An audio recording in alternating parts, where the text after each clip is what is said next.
গতিকে আপুনি এই কথাবার্তাবিলাক বুঝি আছে নিরক্ষর হয়ে যে স্কুল কলেজ ভাল হব লাগে, কিন্তু মুখ্যমন্ত্রী ডক্টর পিএইচডি হোল্ডার লয়ার উকিল এইসব হওয়ার পিছতো মুখ্যমন্ত্রী এইসব চিন্তা নাই।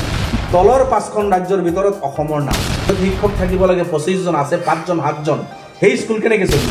7,000 8,000 বিদ্যালয় অসমত বন্ধ হৈছে, চৰকাৰী বিদ্যালয় হয় কথাটো।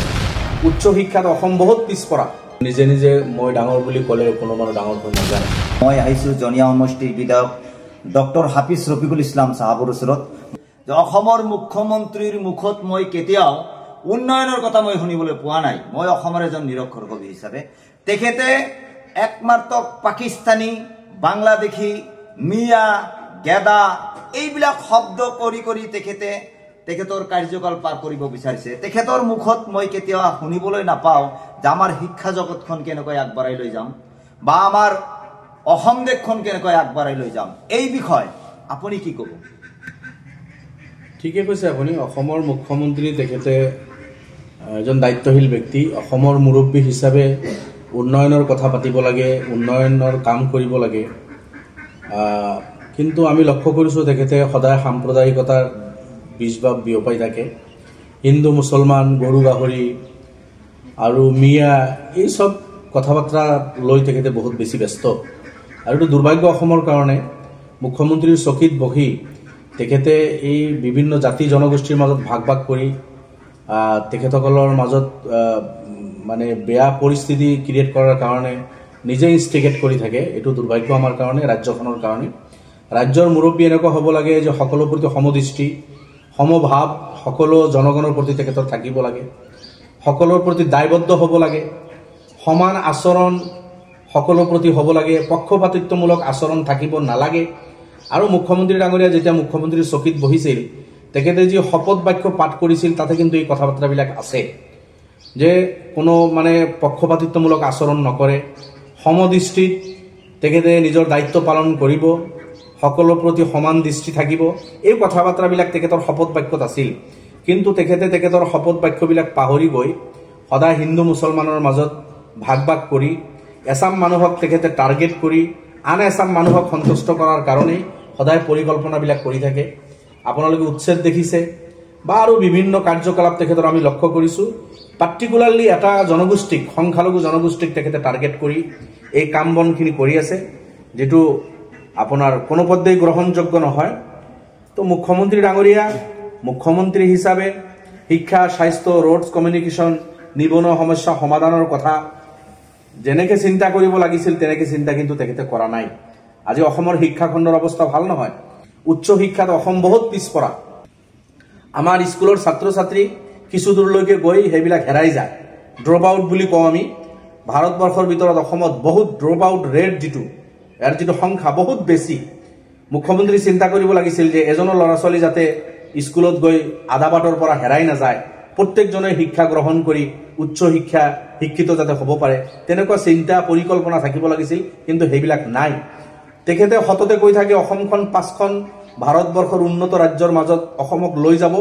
কিন্তু আজি যদি আপুনি চিন্তা কৰে 5খন ওপৰৰ পৰা ৰাজ্যত নহয়, তলৰ পৰা যি 5খন ৰাজ্য আছে ভাৰতবৰ্ষৰ ভিতৰত অসমৰ মানে নাম তাতে ওপৰৰ 5খন ৰাজ্যৰ ভিতৰত নাই, তলৰ 5খন ৰাজ্যৰ ভিতৰত অসমৰ নাম।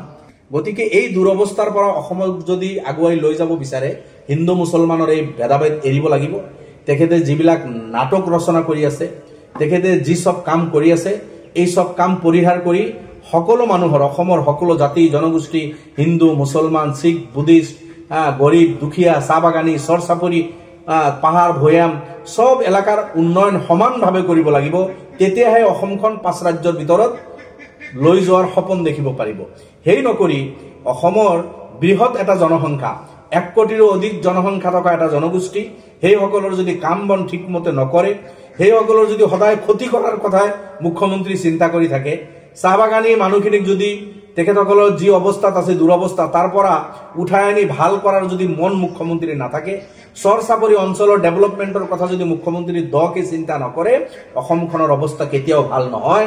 মুখ্যমন্ত্ৰীয়ে হিন্দু মুছলমান আৰু এই সব সাম্প্ৰদায়িক কথা বাৰ্তা পৰিহাৰ কৰিব লাগে আৰু নিজৰ চকীৰ গৰিমাৰ প্ৰতি লক্ষ্য ৰাখি তেখেতে সকলোৰ প্ৰতি সমান মনোভাৱ ৰাখি কাম কৰিব লাগে। এইটোৱে আমাৰ আহ্বান।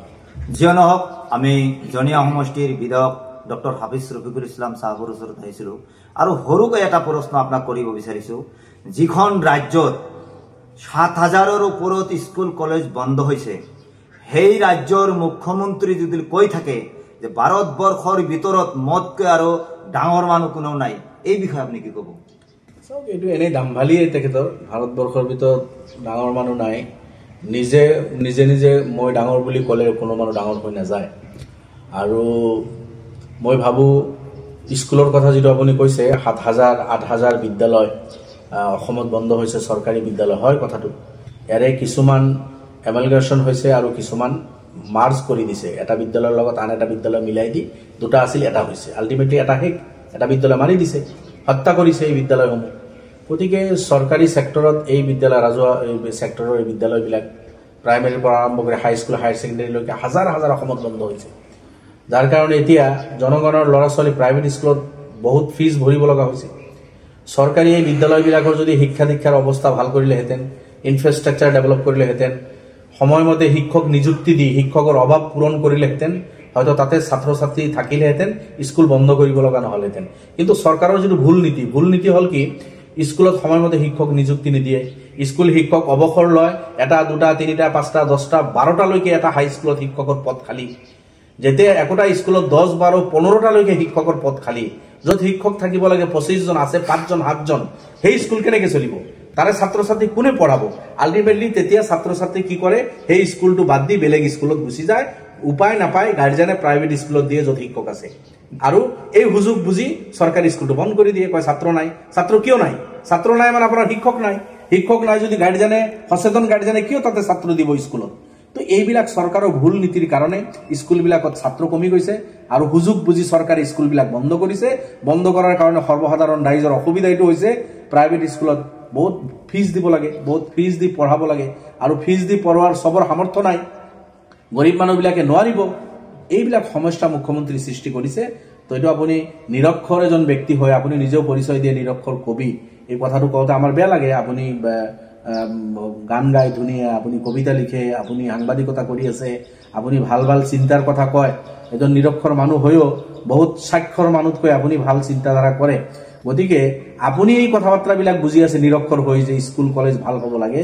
কিন্তু মুখ্যমন্ত্ৰী ডক্টৰ, PhD হোল্ডাৰ, লয়াৰ, উকিল, এইসব হোৱাৰ পিছতো মুখ্যমন্ত্ৰী এইসব চিন্তা নাই।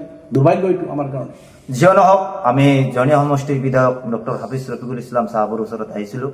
মই তেখেতক এটা প্ৰত্যাহ্বান জনাব বিচাৰিছোঁ আপোনাৰ সন্মুখত। অসম দেশৰ মুখ্যমন্ত্ৰী যেনেদৰে অসম দেশখন চলাই আছে, বিভিন্ন ধৰণৰ ধাৰ লৈ, তেনেকুৱা ধাৰ লৈ যদি এখন দেশ চলাব লাগে, তেনেহ'লে মই নিৰক্ষৰ কবি হাবিলুদ্দিন তেনেকুৱা দেশ মই চলাব পাৰিম। এইখিনি কৈ মই সামৰি মাৰিছোঁ। ধন্যবাদ। Thank U.